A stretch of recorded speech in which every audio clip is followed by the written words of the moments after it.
So you don't have any knowledge about it on the network. I even didn't search for it because, I didn't know anyone who is doing that. And when I told it about it to people, they told me like, you're crazy. It cannot work. Like why it works? And it was so easy to sell in this time. So yeah, and that's how the world was looking like. Like today, you need to know much more strategies and much know how to work right. But at this time, like 11 years ago, it was crazy. You could just list anything and it would sell. You're listening to Ecomonics, a Debutify podcast, your resource for one-of-a-kind insights into the world of e-commerce and business in the modern age. This is Joseph. I'll be presenting a wealth of industry knowledge from interviews with successful business people and our own state-of-the-art research. Your time is valuable, so let's go.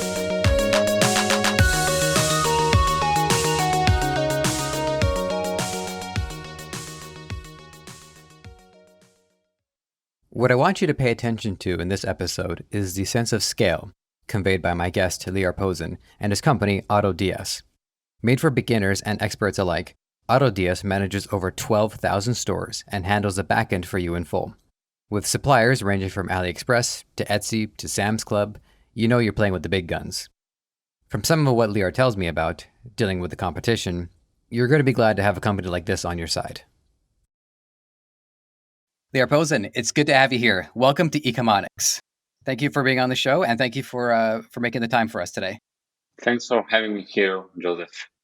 It's a pleasure, and it's an honor. So the first question is the most important question by far. It goes a little something like this. Tell us who you are and what you do. So my name is Lior Pozin.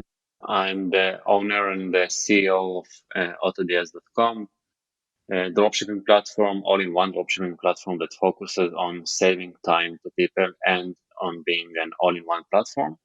I started dropshipping around 11 years ago. And from there, the tool came from our needs as dropshippers. And if you can, I can explain more about how AutoDS came to the world and why. We'll definitely want to hear about that. I mean, I think I was going to have that chambered a couple of questions in, but you said it. So yeah, let's hear about that now. Cool. So basically, I started the dropshipping 11 years ago, basically by mistake. So I just searched for a cell phone to buy an online smartphone. And I saw it in a Chinese site that's called tinydeal.com. Right now, this site doesn't exist anymore, but in these days, it was a big Chinese site for electronics. But I wanted to buy it from eBay because this is a marketplace that I trust and I like to buy from. So I went to eBay and I saw the same cell phone in just much more expensive price. And I said to myself, why not to try and list this cell phone for the same price on eBay, maybe make some profits. I was 14 years old in these days, so I got a sale of $40 in profit, which was a huge amount of money for me in this time. After that, I had some e-commerce businesses, some stores of electronic cigarettes and some other gadgets. And then we had the project of building an e-commerce empire of eBay stores. So it was just me and my business partner. We decided to create a platform that will create for our stores automatically, find hot selling products, list it to our stores automatically, order it to our customers, and monitor the price and stock of these products from the suppliers. And this was our initial plan. So basically what we wanted to do is just a program that will create stores for us that runs automatically, accept the customer support. For this, we had our VAs, virtual assistants, and that's all. That's how it started. After around half a year or even 1 year, we went to a conference here in Israel and we showed the tool to some people and they told us, hey, why don't you release this software to everyone? Like it's perfect and we want to use it. So initially we released it to some big eBay dropshippers. And after that, we saw the potential of it and released it to everyone because we decided that we can help to everyone. So why not to save more time to more people? And then we saw that that's what we really like to do. We really like to create the SaaS software that saves time to people and help them to automate their dropshipping businesses. There's a lot to unpack there. So the first thing that pops into my mind is when you spotted this cell phone, right? It was a cell phone, and you said, wait a minute, I've seen this one before. How sure were you that it was a repeat product? Like, was it just a visual that tipped you off, or did you look into the stats? Did you look into, I don't know, the serial code on the back of it? Like, what did you have to do to figure it out? So I checked the description of it and I checked the pictures on the eBay listing, and I saw that it's exactly the same product. They didn't change anything there, like not the title, not the description, not the images, anything. I just decided to try. But by the way, I sold it within, I think, 3 or 4 hours. It was crazy. You might be the person who's been in dropshipping the longest out of everybody that I've talked to. On average, the people that I've talked to, they've gotten into it 2 years ago, 3 years ago, maybe 5 years ago. Not to say that they haven't been in e-commerce, but it's dropshipping especially. A lot of them, I don't know. You would hear somebody who's been in it for 3 years, and you would think, "Wow, what a veteran!" I would see the scars on his face and all that. But you were in it for 11 years. So what I've got to know is what the landscape looked like, because it sounds like it was pretty subtle, that there wasn't obviously any drop shipping. You didn't know the term, you just put it together in your head. So what was the industry like at that time? So first, I didn't know even the word dropshipping. Like I didn't know that. Until today, I don't know if this word was existing this time or not. At this time, Mm-hmm. so you don't have any knowledge about it on the network. I even didn't search for it because I didn't know anyone who is doing that. And when I told it about it to people, they told me like, "You're crazy. It cannot work. Like why it works?" And it was so easy to sell in Mm-hmm. this time. So yeah, and that's how the world was looking like. Like today, you need to know much more strategies and much know how to work right. But at this time, like 11 years ago, it was crazy. You could just list anything and it would sell. It was crazy. I I missed out on the early part of the gold rush there, but congratulations for catching it. So you worked on this software because you realized that you needed it for yourself. And that ties into a lot of the mentality that entrepreneurs, even if they're not into dropshipping and they just want to, I don't know, sell cookies, that's usually the starting point, is that they have a problem and no one is solving it. So they decide to solve it themselves. And then the other side of it, and this is something that I was really hoping to ask you about in particular, because the automation is such an important component to your business, is I've always figured that before something is automated, it should be done manually. Because if you don't do something manually first and you don't understand how it works, the automations can get ahead of you. People were making newspapers by hand before somebody realized they could do the printing press. Well, I mean, we're not automating surgeries just yet, but I hear a lot of reports in the news about robots with the little needles sewing people up. So tell us about your experience with doing this manually, and did you find that you were just spending way too much time on it, or was it just a matter of, you know what, no matter how much time I'm spending, I could automate this? Because that takes a lot of intuition to just realize, oh, wait a minute, we could just automatically do this. And I suppose you also had a bit of a development background too. So let us know about how AutoDS served your needs first before it helped others. Okay, it's a good question. So yeah, Yeah, well, there was like 7 questions in one there, so I'm hoping one of them was good. so yeah. Firstly, I started manually. Yeah, like everyone, I had to find the products manually and list them manually, and and then process the orders manually. So first, I had to understand what are the tasks that takes me most of the time and where the software can be even better than myself. So the two tasks that I saw that are taking most of my time, and it was really hard to outsource it to someone else, were first to find products and second to list the products. Now, these two, like you could do them manually, but it took too much time. And we had the third task, which is the price and stock monitoring.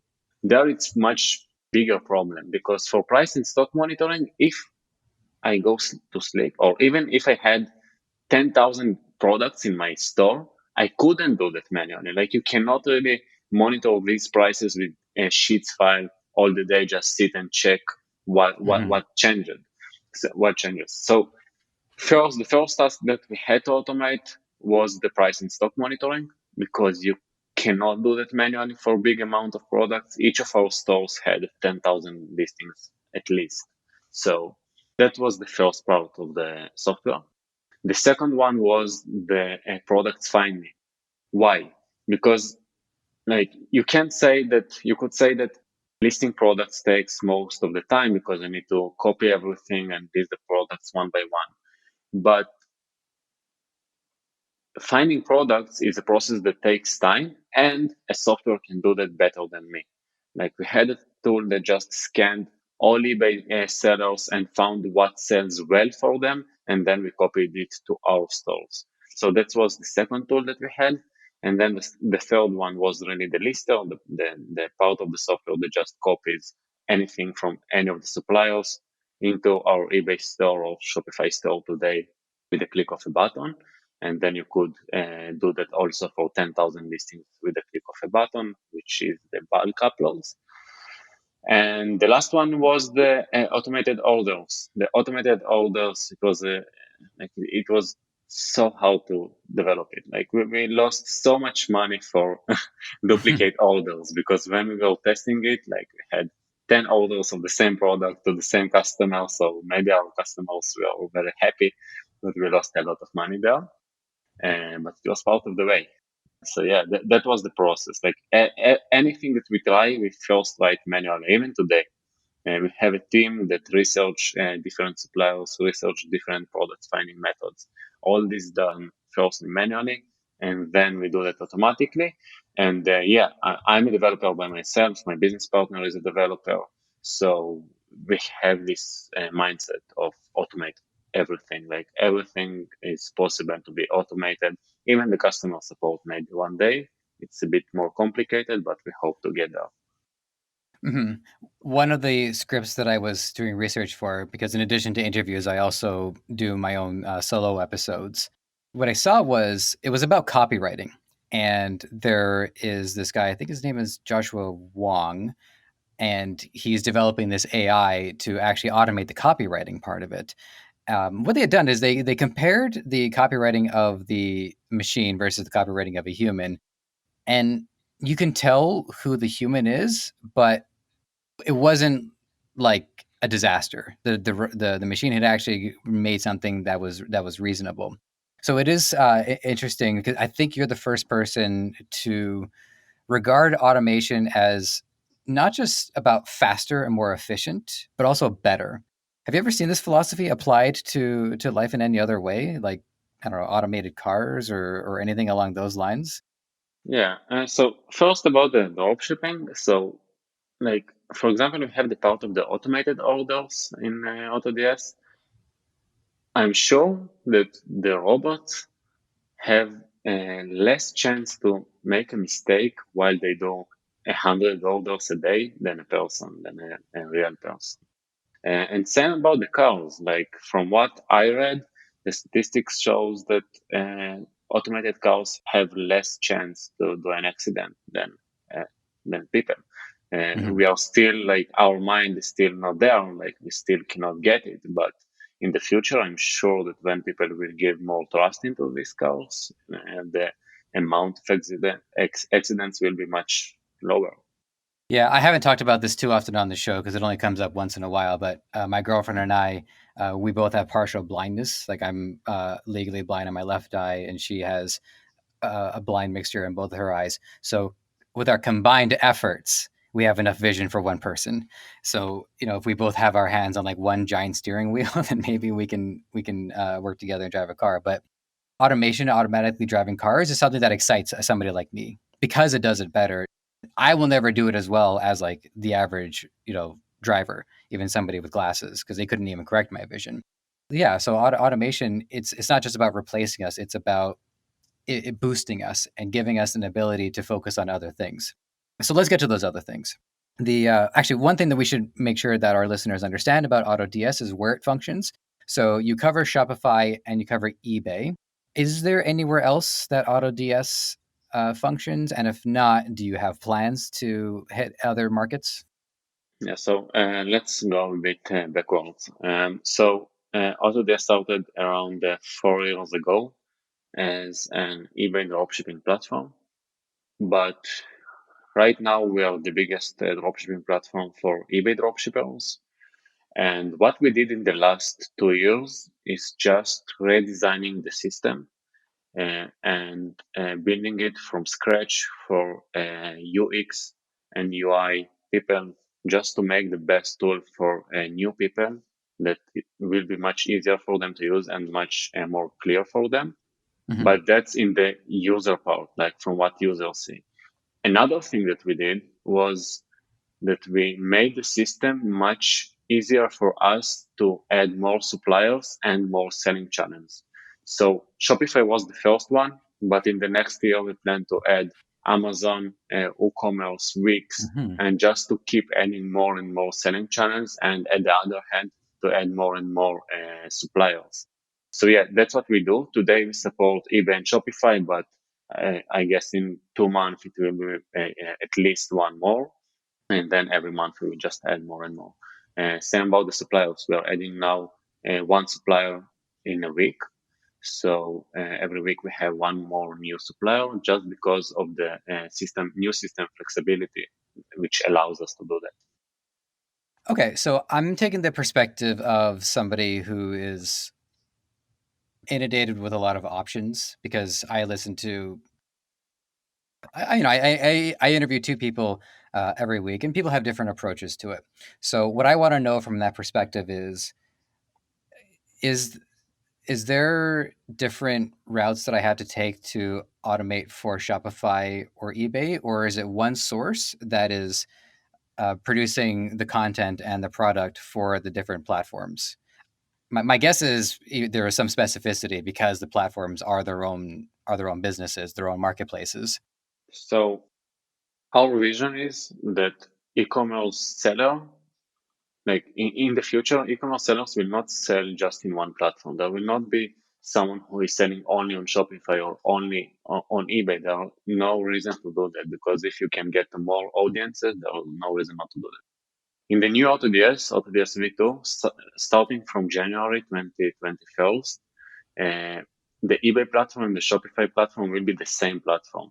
It means that you will be able to list the same product to both of your stores, or even to 10 different Shopify and eBay stores with the click of a button. So yeah, everything will be in one system. The needs of the Shopify sellers and eBay sellers are a bit different, but we prepare to that. So the system is generic enough to understand if you are a Shopify seller or eBay seller, and it will show you the things that you need as the specific seller. If you are selling in both, so one product will show you the things that are relevant for Shopify and the other one that are relevant for eBay.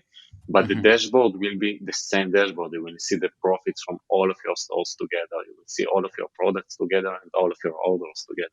So yeah, it's one system for everything.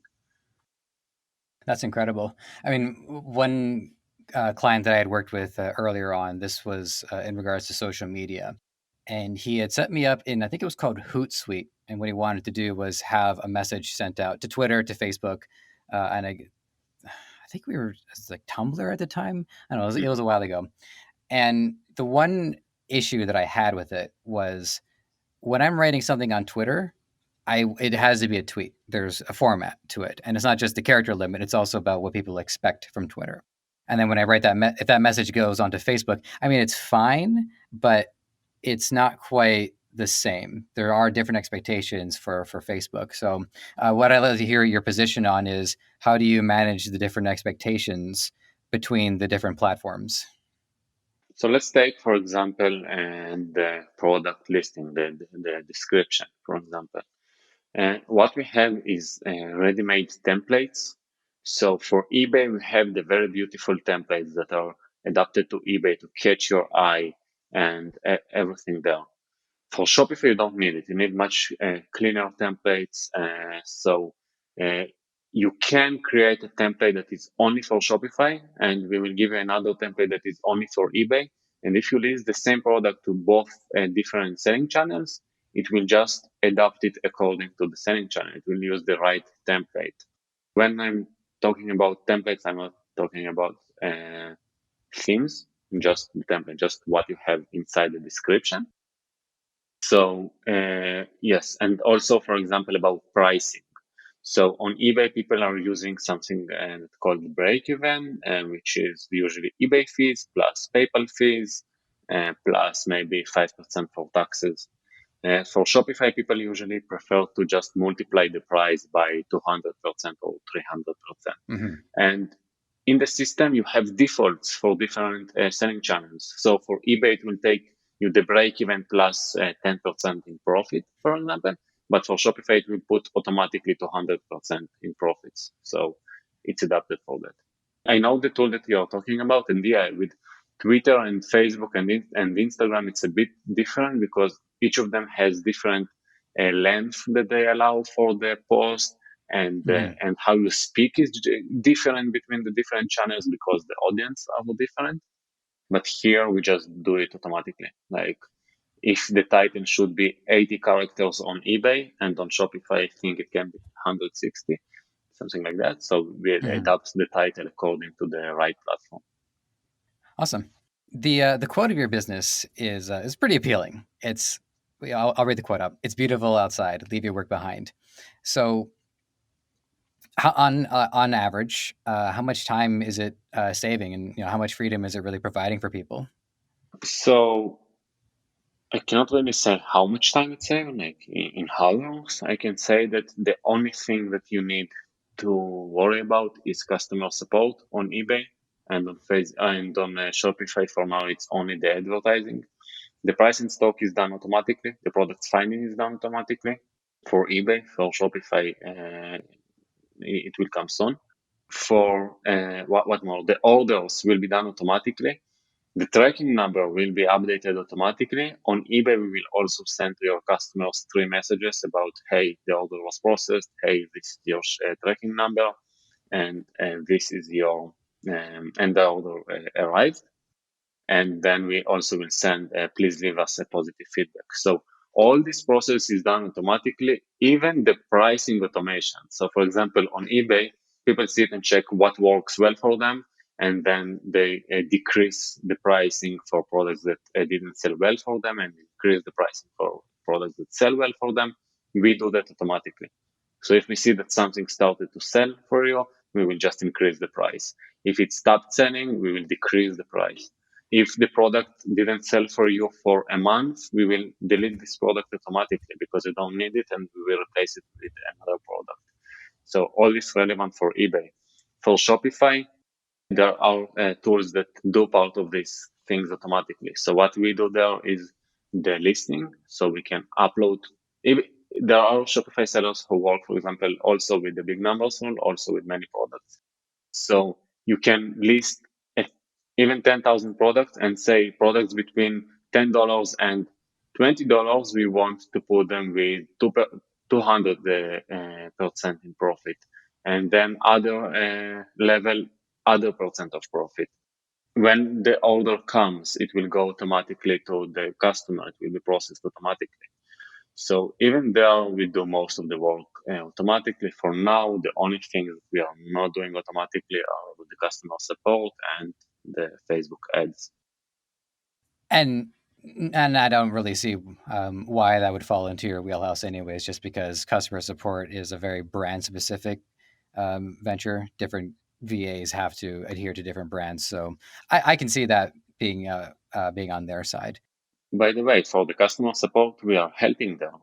It means that you can build your ready-made templates inside the system and then send I these see. templates with the click of a button. Also, for orders, one thing that I forgot to mention, in the past, you had to link your AliExpress or Amazon accounts to AutoDS, so we would use these accounts to process your orders. Today, you even don't need AliExpress or Amazon account. You can just load balance into AutoDS, and we will do the rest for you. So from my perspective, I'm getting a lot of mentoring from my mentor slash boss, and his assignment was for us to pick a product and drop ship it. And not having done any of it myself, I was pretty, I don't know, uneasy about the whole thing, because what I wanted to do is I wanted to order it myself and test it out for myself, and I did. And I kind of like the product. It's a light with a, or it's an alarm clock with a light on it. So, given the scale that you're working in here, what's the vetting process for the products that you're drop shipping? You mean how do I find them? Yeah, how do you find them? And in fairness, how do you just ensure that they're good to go? So it depends for eBay or for Shopify. All right. Well, I suppose I would want to hear for both. Okay, cool. So because the strategies are completely different, it's so different that it's crazy. Like Mhm. in AutoDS, we had to understand the difference between those two huge markets. So let's start from my strategy for product finding for eBay. So eBay is a marketplace, and in marketplace, what you want to do is to take as many keywords as possible and just to have as many products as possible on as many keywords as possible. And what we do is that we are working with the big numbers rule, which is a strategy that I'm a huge believer of this strategy. In my opinion, actually, it's not an opinion that it's a fact. Every big dropshipper that I saw that really makes a lot of profits using this type of strategy. And what we do is that we are listing around 10,000 products for each store. Now, when you list 10,000 products, you cannot really do manual research for each of them and really check that any of them will sell for you. And it doesn't matter, you don't care about it. So what we have in AutoDS is that we have a tool that calls AutoDS Finder. The AutoDS Finder is a tool that scans 40,000 dropshippers every day, takes their top selling products, and then it adds it to our database, plus adding some related product that also has a big possibility to sell, a high possibility to sell. And then we have all this huge database, and with a click of a button in AutoDS, you can just list these type of products into your store, plus some other different categories like products with coupons that have coupons now on Amazon, AliExpress, and so on. So that's how we work on eBay. We are just putting a recurring upload on AutoDS. So every day my store will have 100 new products, and that's all. I know that these products already sold for someone else. The price optimization system will change the price and decrease it if they are not selling for me, and then increase when it starts selling, because that's how eBay's algorithm works. And that if your product sells well, so you will just get more traffic into this product and you can start increasing the price. And that's how we work for eBay. For Shopify, we have some different strategies. For now, we are doing it manually. So one option is first, I'm working on Shopify mostly with US suppliers, Amazon, Wayfair, Walmart, and so on.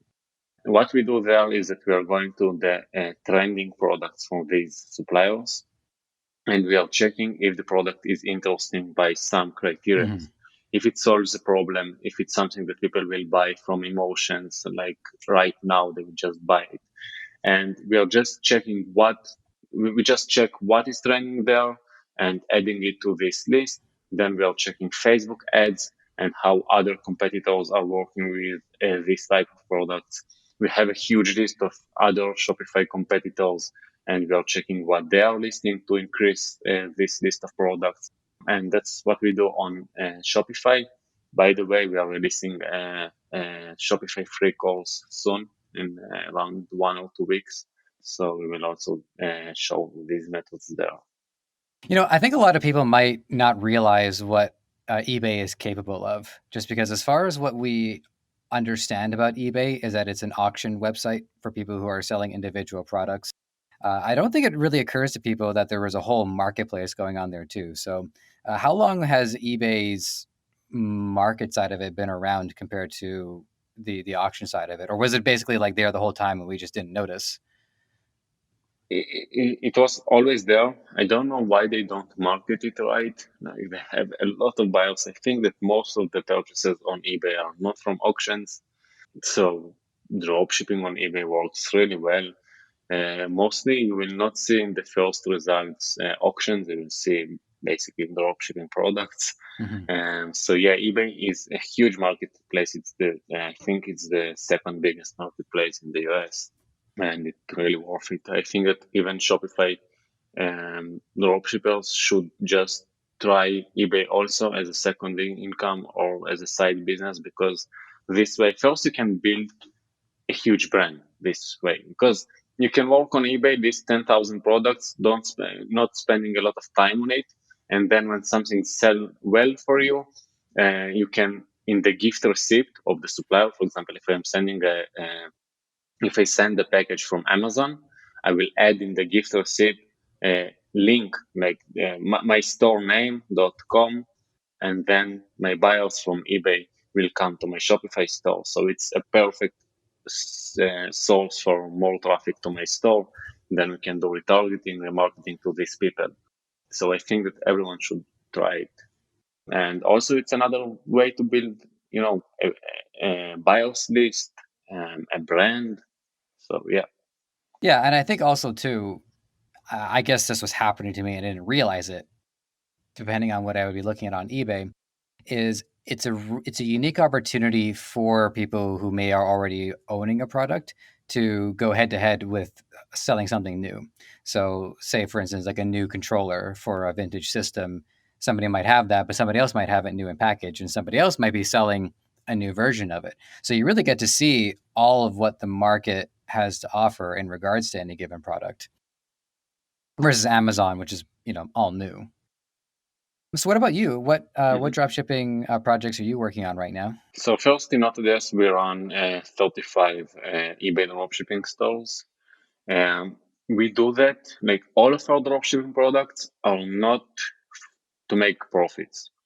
Like we always trying to stay updated with the market needs. That's how we started. In our About Us page, you may see that it's AutoDS is from dropshippers to dropshippers. We are always trying to build a community, and that's why we run these projects. So we always try to research more and more product finding methods, more and more different platforms, and even the suppliers in AutoDS where you can list from, like Amazon, Wayfair, Walmart, AliExpress, Banggood. So all these suppliers were first checked by us. We don't list any supplier until we check and see that it's a dropshipping friendly supplier and it's worth it to work with them. So that's one thing. The other thing is that, as I said, we are working on a course for people. And from our side, we are just working to check more and more the Shopify dropshippers market to see how we can improve our software, give them more value, and save them more time. So, what have been some of the quickest examples of people? I mean, I know success is relative, but whatever I guess if is the quickest someone has managed to succeed. Like, what is the fastest somebody's been able to get their operation going? And then on the flip side, what has been the most prolonged example of someone trying to get their way into dropshipping? So it really depends because Yeah, like it's a relative question, but it's still a good frame of reference. yeah, sure. So first we had a survey on AutoDS, how much time it took you to get your first sale. We did it in our community, and 90% of people said that it was within their first 5 days in dropshipping on eBay, or first week, something like that. But I think that the key here is to success is consistency. If people will stay consistent, they will succeed in dropshipping for sure, specifically on eBay, because it's really not a hard thing to do. Same for Shopify, you just need to find your niche, find the right ads copy, and it will start going. Um, Mostly, I see that people are coming to real results within around 2 months. I never saw someone that like, I cannot say never because it all depends on how much time you spend into it. But I know that people who really tried for half year, I never saw someone who told me, Lior, I tried for half a year every day to do dropshipping and I didn't succeed. I never heard something like that. But mostly I see results within up to 2 months. Up to 2 months. Okay. Yeah. The But people need to understand that it's a business. Like people really need to understand that it will work, but they need to spend effort into that. They need to really think about it and think about this as a real business. It's an online business, but still it's a business. I think it's the easiest business in the world, but it's a business. You need to really think about it and always try to improve and learn more and more. I can tell you that a lot of our guests, probably all of them, frankly, who at least as far as the ones that can speak to dropshipping, have maintained that that it's not a hobby, it's not a side hustle, unless you're somebody who takes side hustles very seriously, and congrats to that. But it is a business. And then there's also been another thread too, is that a lot of people feel concerned that they have to basically stop everything else that they're doing and get into it. And that would certainly open up their availability, but they don't necessarily have to. They can still continue to work on their other businesses while also doing this as well. In fact, a lot of the major success stories that I've talked to are people who made it both work. They were working full time and they were doing their drop shipping business on the side. So it could certainly be a lot. It could be intimidating, but hearing an operation like this, it's great to hear that there's something like this on people's side. Because we want you to just succeed. I mean, not just succeed, but really nail it.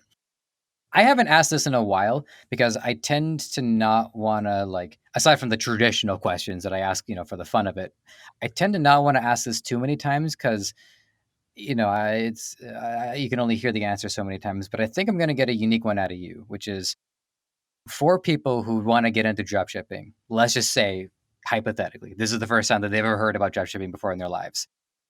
What do they need in terms of mindset, money, and time? So again, it really depends eBay or Shopify, but Sure. let's answer about both. For eBay, like first for both, you need the mindset, as I said before. But for eBay, you don't really need any budget because you just need maybe $100 just to start your first orders, because there is something that's called the PayPal jail, which means that PayPal will hold your money when you just start for a few days until the product arrives to your customers. So maybe just for these first days, you need some budget. Up to $100, it will be enough. And that's all. To start working on it, it's really easy. You can go to, you even don't need to pay money to any course. Like you can go to, sorry for the advertising, but you can go to AutoDS blog or AutoDS YouTube. We have there over 350 YouTube videos to help people to succeed, over 300 blog posts, just really to give value to people and help them to succeed. So that's about eBay. The start there is much slower because eBay are giving you a limitation of how many products you can list firstly. So you cannot go immediately to 10,000 products. Mm-hmm. It will not work. You cannot do that technically, but you can first list 10 products, then 100 products, and then 1,000, and that's how it goes. So there you just need patience. You need the mindset that it's a business and it will work if you will stay consistent, and that's all. For Shopify, you need much more understanding about advertising, like how to run Facebook ads, and a bit more budget. I would say that $1,000 will be enough for sure for Facebook ads to just to start and understand if it works for you and understand the potential. But if you don't want to spend this amount of money, it's still possible. Why? Because you can find a unique product and then you can go to influencers like on Instagram or YouTube Mm-hmm. and pay them much smaller amounts for that if you go to smaller influencers and they will advertise your products. Or if you don't want to spend money at all, You can even go to Facebook groups and just start and spread your product over the world. Just share the link on groups where the product will help these people. For example, if I go to a dogs group and I will post something interesting for dogs, I will get the sales without any initial budget. So the budget there will be just for Shopify and maybe some tools, which are maybe a few tens of dollars, and that's all, less than 100 if I go with this method. So yeah, depends how fast you want it and how much budget you have. But I would say that for Shopify, it's a bit more expensive if you don't go with a method. Just finally, you will just sell your time for the money. Like if you work hard, you go to the groups, you're selling your time. But you can without balance, without any budget start if you want. Yeah, and it does speak to the importance of being passionate about your product and knowing what you knowing your niche. There are different arguments or different schools of thought. Like if people get too married to what they're passionate about and then it doesn't take off, that can hurt a little bit harder. But at the same time, if I'm going to go to a Facebook group and use that as my marketing, I need to be able to know what I'm talking about. So your passion in this case is a pretty important Yeah, resource in being able to overcome those hurdles. What you lack in resources, you can make up for in knowledge that's accumulated over time. My next question for you, this one is about your company, because I'm personally curious about your own management, because you have what 50 employees remotely at the moment, yeah, almost 60. almost Yeah, 60. Yeah, we're in a similar boat at Debutify. We have a lot of people all over the world.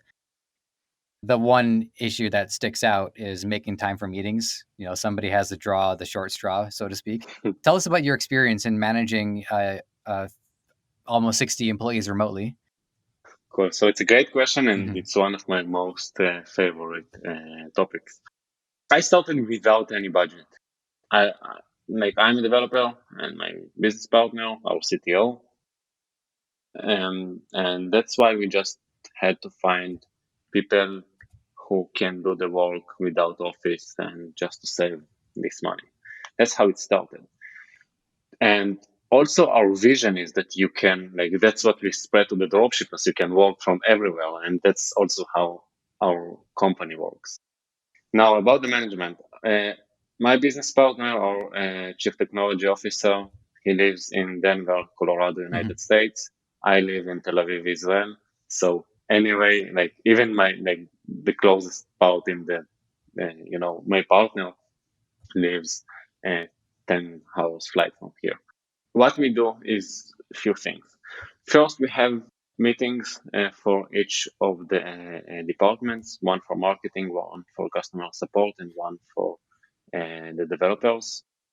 We are trying to take people for similar positions from the same time zones. For example, all our developers are located in Ukraine and some in India, but it's still similar time zones. Everything is documented. Like we have a lot of documents for everything, so it will be easy for someone just to open it and read instead of going and Mm-hmm. searching in the in the offices someone to ask. So that's how we do that. And in terms of tasks management, which is the most important part of everything here, It is, yeah. we are using Asana, and Asana is our tasks management software. Everything there is super organized. We have for each department their own board. We have for each feature a very clear process how we release everything. If a bug comes, we don't, like, the developers and the customer support, they even don't need to communicate between them, because we have a very clear process about what happens when a bug comes, how it goes to the developers inside the Asana, inside the task management software. And in terms of Mm-hmm. communication, we are using Slack, which is internal messaging software inside the company. And we have their channels for marketing, for customer support, for developers, general, and everything is there. Like, that's how we did it. Like, we just we are just using the right tools, the right management of tasks, processes, documentation. Everything is documented. Really, like if someone new comes to the customer support, he has a question about X, he just goes to Mhm. our kind of Wikipedia, writes what to do in case of this and that, and they get an answer. Awesome. Yeah, one thing that I prioritize is company culture, and it's a unique challenge to have a cohesive culture because unlike in an office environment where everybody's there and we're all drinking from the same water cooler and the same walking by the same window, it can be hard to set that up. So, have you taken initiatives to boost more of the community within the company? Yeah. First, we try to do some like kind of happy hours to meet each other, but it just works because like everyone in AutoDS understands the passion, and it all comes from from the people who lead the company. We work a lot of hours. We really try to automate everything, and like this also goes initially into the company culture. So everyone is committed. We have WhatsApp group, by the way, to for more fun things. We have some Slack channels, like it's kind of a Hmm. groups for some jokes, inside the drop shipping and stuff like that. Um, so that's how we try to really build more relationships between different people. Also, inside the meetings, we are not just talking only technical things. We first start with how it's going, how the week went, and everything like that. Hmm. And that's all important stuff because especially in our time right now, most of us are locked in our homes. And I mean, me, I was locking myself in my house, deliberately way before COVID-19. But now that I'm also working remotely, I've really gained this new appreciation for how important it is for us to actually like be a cohesive unit because these are the only people that we're going to see and interact with. Like we had a when I was at my parents' house for a little while at the beginning of the pandemic, we had the internet guy come in, and I almost cried because I hadn't seen anybody in like a month, and I couldn't hug him, but I was just happy to see somebody. So that stuff is really important, and that's why I wanted to ask you about it. Yeah, it's challenging, but it's super fun. It has a lot of advantages. Like you can work from everywhere. Our CMO, Chief Marketing Officer, and myself, we've been traveling for half a year. And before the COVID, we took the last flight to Hmm. Israel from Toronto. But it's good because So I it just missed you then. yeah. Yeah. The opportunity that you can just travel and keep managing it, or for the everyone in the company, like people are in, they're just traveling. We had now someone who went to Poland, and she just left, and like it didn't do any effect on the company. She's continuing working same as she did before. Even people who are in Israel, we don't really see each other. Like everything is remote. And I think there are disadvantages also. Like it's much easier to manage someone who sits near you, for sure. But I think that the benefits of it are much bigger. I agree. You just you're not as constrained in terms of how big the company can grow, and we have a fairly we're moving, I think, towards a more decentralized economy for one, but a decentralized world structure. And so, yeah, people can get up, go to Poland, and keep doing their job there. I'm a bit of a bit of a hermit, so traveling for me is I don't know, down the line maybe, but just if at all, it would have to be down the line because we haven't been allowed to go anywhere lately. On that note, there's an event that you have gone to in the past that I haven't asked anybody about before. It's the Canton Fair. Yeah. Yeah, can you tell our listeners about that one? Because I know just from what my boss had mentioned to me is that it's a pretty important event, but I would love to hear from you what it's about. Canton Fair, it's a huge event in China. Yeah, I think it's the biggest. Yeah, I don't think it's the biggest sales summit, like warehouses summit in the world, where you can see any product that just comes to your mind, and you can communicate with the sellers, with the warehouses directly. It's huge. We've been walking there. We walk there 25 kilometers every day Holy. for Oh, 5 days between different suppliers, and we didn't see everything there. It's huge. It's super fun. People who want to find unique products, it's a good place to do that. I wouldn't say that you cannot do that online. Like everything can be done online. By the way, this year the content fair was online for sure as any other conference, but uh, even without the COVID, you could find these products online. But the feeling was of going there and see the people and see and communicate with all the sellers, everyone just there. It's huge. Like super interesting. It's super interesting to see these products, to touch these products, to see what's new, and even things that wouldn't come to your mind if you wouldn't go there. You will just see it there, and maybe it will give you some ideas. So yeah, it's huge. It's super fun. About the benefits of it, I think it's more for fun, but for business, it's also good. it's important to hear about that stuff too. I think just because as time goes on and we can start going to these events again, we got to give people some optimism, some stuff to look forward to. I got a couple of other, just some shorter questions, just some tidbits and some facts and some definitions that we'd love to hear about from you. Mhm. Having looked at your blog and your YouTube, I picked up on some interesting definitions, variables, ideas, concepts, and I just want you to raffle off a few of these for our listeners, just so that they can look into it a little bit further, especially on your website where I found them.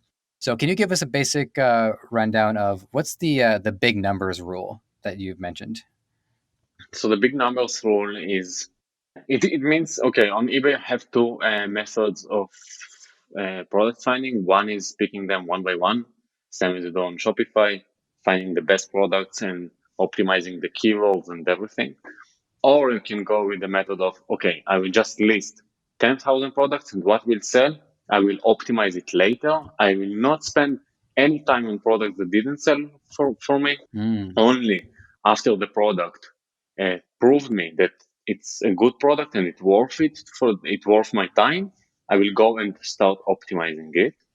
And also the benefit of the big numbers rule is that your fees will go lower per product, because if you have 10,000 listings on eBay, you have the anchor subscription, and then each listing, each product that you list on eBay will cost you less insertion fees. So it means that you can list more products for cheaper prices per product, and your potential, your chance to be profitable is much higher, because instead of paying X per product, you will pay half X. And this way you can just keep it in your pocket and keep growing. So that's what the big numbers for me. I see. So the products are almost like the products are auditioning for your extra attention rather than you having to devote your attention to something. And it could work, but it could also end up being an inefficient use of time. Exactly. Mhm. A couple of ones I wanted to know about in regards to eBay. Are you familiar with the eBay stealth accounts? Yeah. Okay. This sounds, well, for one, it sounds kind of cool. Anytime I hear the word stealth, I get a little excited. But what's going on with those? So eBay stealth accounts, when you sell on eBay, you have two different approaches. The first one is building, you can build multiple stores on your name, and then you cannot list the same products to multiple stores.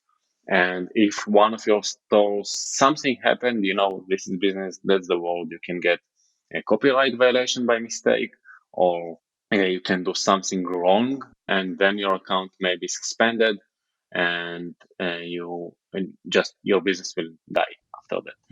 If Mm. you go with stealth accounts, it means that I'm creating one account on my name, one account on my dad's name, one account on my sister's name, and one account on my friend's name. And then I'm just working with all these accounts together.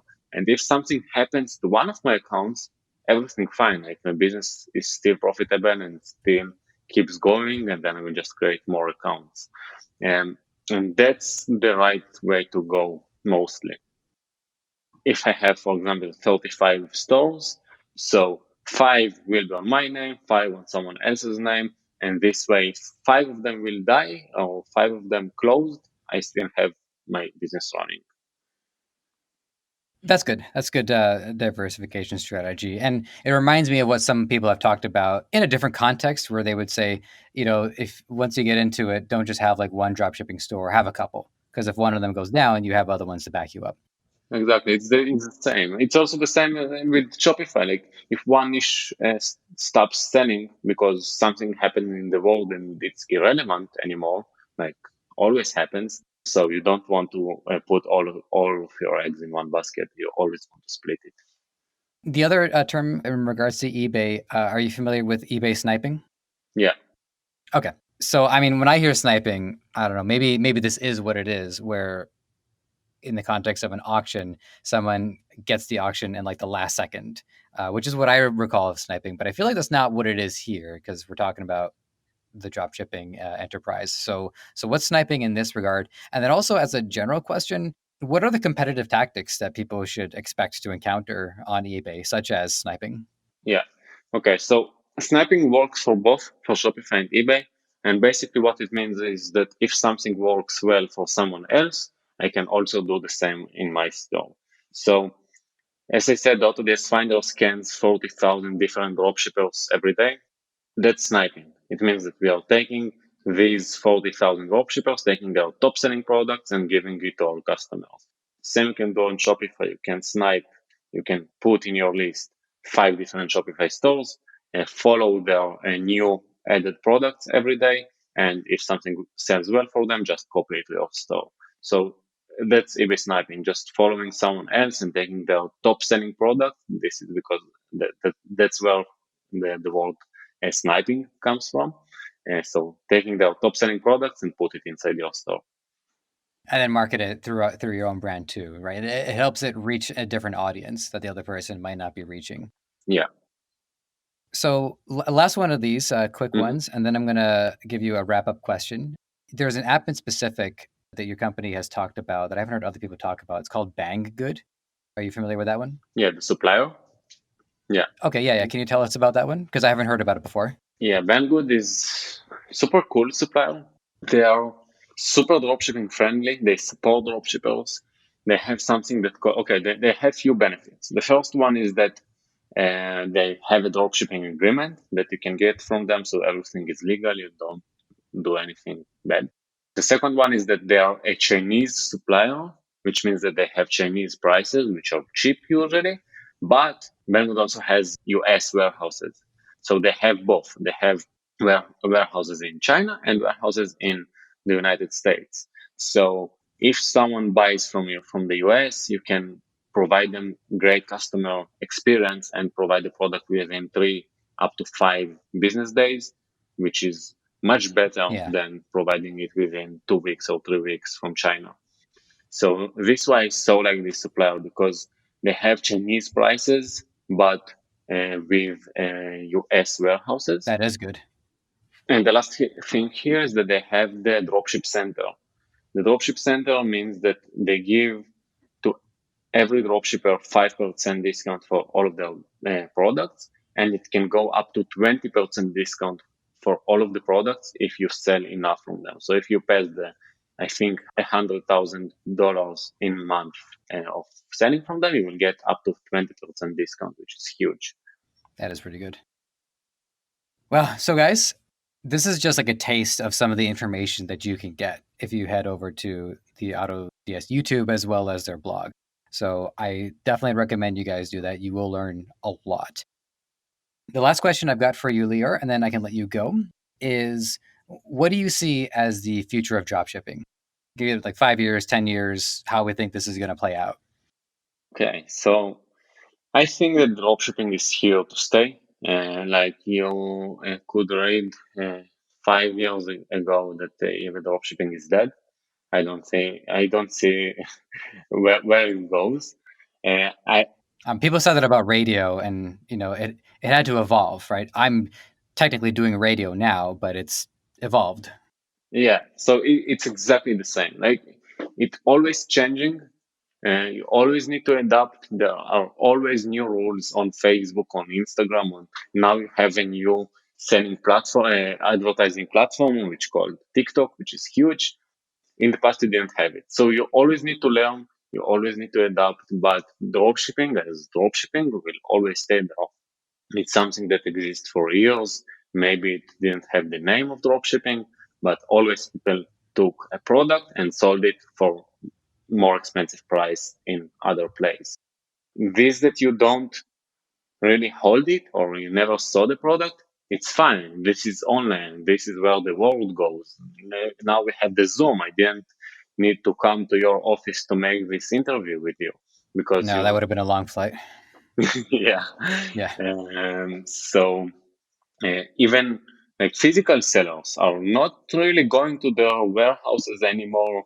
They have someone who manages the warehouse for them and they didn't need to go there every day. So this is what dropshipping means for, like just selling something that you're not holding right now for more expensive price, but you're doing something. Basically, dropshipping brings a lot of good things to the world, which is it shows people products that they wouldn't see without the dropshippers. So it's here to stay. I don't see it goes anywhere. You know, it's great that you mentioned too about how Zoom and our different recording software and video software and conferencing software gives us the opportunity to do this. And this is getting kind of a spiritual, but I'm a spiritual guy. But you really are made for the time that you live in. You know, the skills that I bring to the table, even 50 years ago, no hope of any of this being useful. Podcasting. Even 10 years ago, I didn't have very much hope that I could do what I'm doing today. So for people who are thinking about getting into it, if you have the skills for it, there's a reason why you have the skills for it. You're given those skills and you are in the time to use those skills and to learn something that you take with you as you go forward. I agree. And I think we are like always people, like in the past years, people said that dropshipping is dead. If you see now what goes on Google Trends, it's just growing and it will keep growing because more suppliers are offering the option of dropshipping. More people are searching dropshippers to advertise their products. So it's just growing and growing and it will keep growing. Exactly. All right, Lior Pozin, thank you so much for your time today. This has been excellent. This has been a great interview. They all have, but I mean it each time, and I mean it this time too. Thank you very much. I really enjoyed to have this interview. It was super interesting for me too. I'm glad. And I hope that we helped to more people. Yeah, I look forward to it. I mean, you're only expanding, right? Now we're booked out pretty far in advance, but you know, once you've even in a year from now, I assume there's going to be so much that's going to be different about your operation. So, you know, I look forward to hearing about that when we get to that point. Thanks for having me here today. And thanks for being with us. All right, everybody, we'll talk to you next time. You might have found this show on any number of platforms: Apple Podcasts, Spotify, Google Play, Stitcher, or right here on Debutify. Whatever the case, if you enjoyed this content and want to help us thrive, please take a few moments to leave a review on Apple Podcasts or wherever you think is best. We also want to hear from you, so whether you think you'd be a good guest or want to weigh in on anything related to our show, you can email podcast@debutify.com or connect with us on Facebook, Twitter, Instagram, and TikTok. Finally, this podcast is created by the passionate team at Debutify. If you're ready to take the plunge into e-commerce or are looking to up your game, head over to debutify.com and see how it can change your life and the lives of many through what you do next.